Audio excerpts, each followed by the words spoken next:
భూకంపాలకు కారణాలు ఏమై ఉంటాయి, మనం ఏ విధంగా ప్రకృతిని విధ్వంసం చేస్తున్నాం, దాని మీద మీ కామెంట్ చేయాలి. ప్రకృతిని పారిశ్రామిక విప్లవం వచ్చినాక ప్రకృతి నాశనం అవుతుంది. పారిశ్రామిక విప్లవమే మానవ జాతికి శాపం. గ్లోబల్ వార్మింగ్ అందుకే జరుగుతున్నది. అది 250 ఏళ్ళ నుంచే ప్రమాదంలో పడ్డది ప్రపంచం. అంతకాలం ఎప్పుడు ప్రపంచం 453 కోట్ల సంవత్సరాలు భూమి పెట్టి అప్పటి నుంచి భూమికి ఏ రకమైన ప్రమాదం రాలేదు. ఇప్పుడే వచ్చింది. ఆధునిక మానవుని వల్ల పరిశ్రమలలో వస్తున్నది ఒకటి. రెండవది ప్రాజెక్టులు కడితే వస్తున్నది.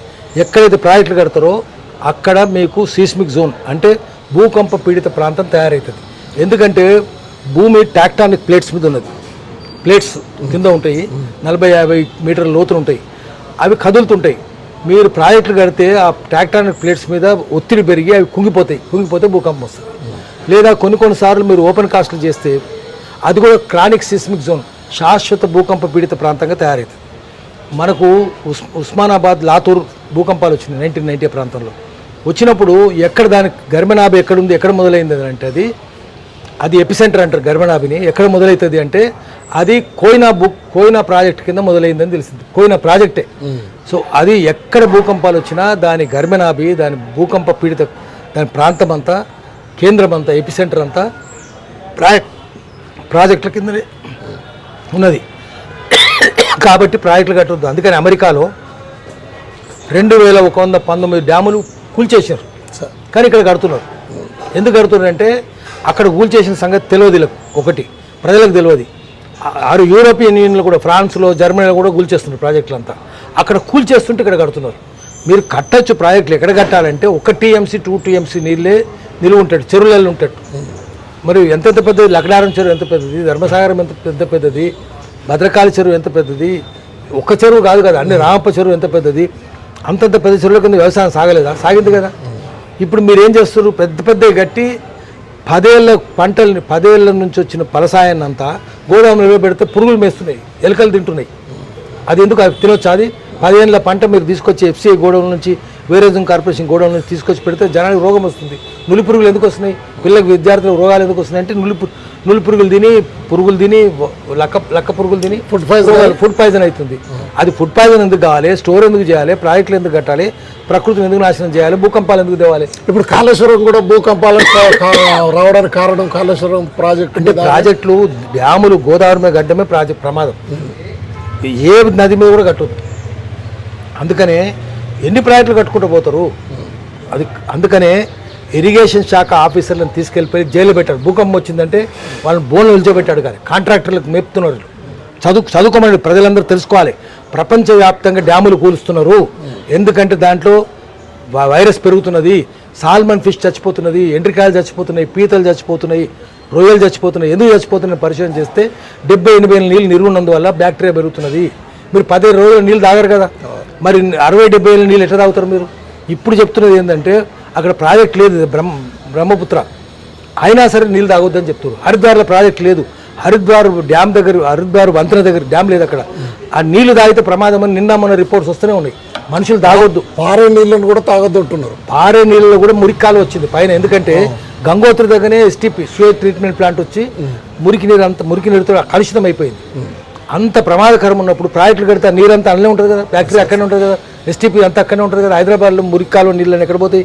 డ్రైనేజ్ నీళ్ళు మూసిన కృష్ణా పోయి బ్యారేజ్ కృష్ణానదిలో పోయి పడతాయి, 4 సార్లు పడతాయి. ఆ నీళ్ళు ఎట్లా తాగుతారు మీరు? బుద్ధి ఉండాలి కదా. సరే, ఇప్పుడు ఈ 40-50 అంతస్తుల బిల్డింగ్లు కూడా భూకంపాలు రావడానికి అలాంటి నిర్మాణాలు అవుతుంది. ఎందుకంటే ఒకటి అది. రెండవది భూకంపాలు పైకి పెరగకుండా, ఒకవేళ నదులు కట్టినా కూడా, ప్రాజెక్టులు కట్టినా కూడా పైకి పెరగొద్దు అనుకోండి. పైకి ఉబ్బుకొద్దు కదా, టాటానిక్ ప్లేట్స్ ఉబ్బుకొద్దంటే ఏం చేయాలి?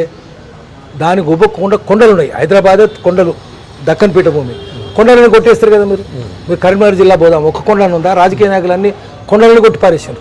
ఏముంటుంది? ఇసుక ఉందా? ఇసుక లేదు. అడవులు ఉన్నాయా? అడవులు లేవు. అడవులు కొట్టేస్తారు, కొండలు కొట్టేస్తారు, ఇసుక తీసేస్తారు.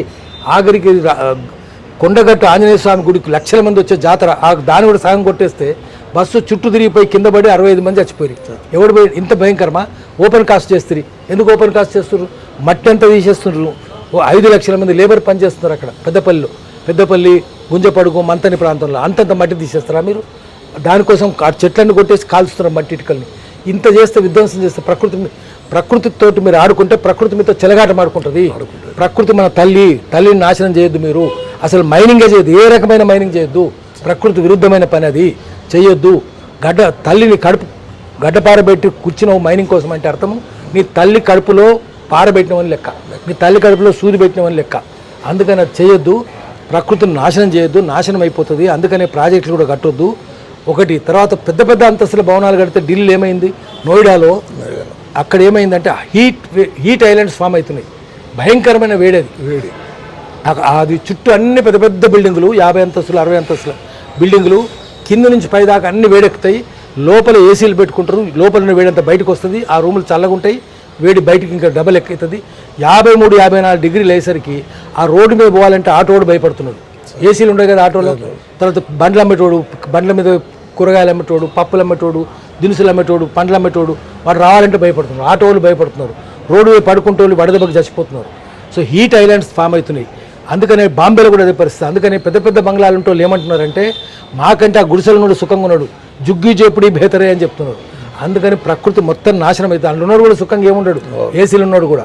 అందుకని ప్రకృతి విరుద్ధమైన పనులు ఏవి చేయొద్దు, ప్రకృతికి నాశనం చేసే పనులు చేయొద్దు, ప్రకృతితో సహజీవనం చేయాలి. ఊర్లో ఉన్న వాళ్ళు మంచిగా ఉంటారు, చెట్ల కింద ఉన్న వాళ్ళు హాయిగా ఉంటారు.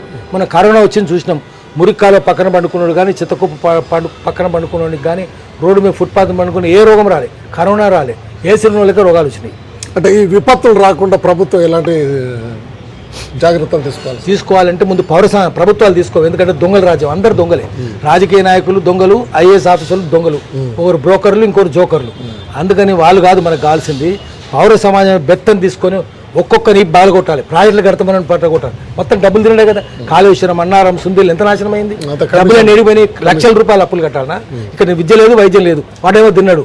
వీడు కూడా అదే చేస్తున్నాడు. ఆ రాజకీయ నాయకుడు, ఈ రాజకీయ నాయకుడు, టీఆర్ఎస్ వాడు, కాంగ్రెస్ వాడు కలిసే ఉన్నారు దొంగలు. అందుకని ఒక్కొక్క రాజకీయాన్ని ఈ పగలగొట్టాలి, అప్పుడు బుద్ధి వస్తుంది. బుద్ధి లేని వాళ్ళు జనమే బెత్తం తీసుకోవాలి, వాడు లూటీ చేస్తుంటే లాఠీ లేపాలి, ఈ పగలగొట్టాలి, అప్పుడు బుద్ధి వస్తుంది. పౌర సమాజమే మేల్కొనాలి, ఈ రాజకీయ నాయకులను, ఈ దొంగలను చెరబట్టాలని పాషా యాదగిరి గారు పిలుపునిస్తున్నారు. ఓ2 టీవీ చాలా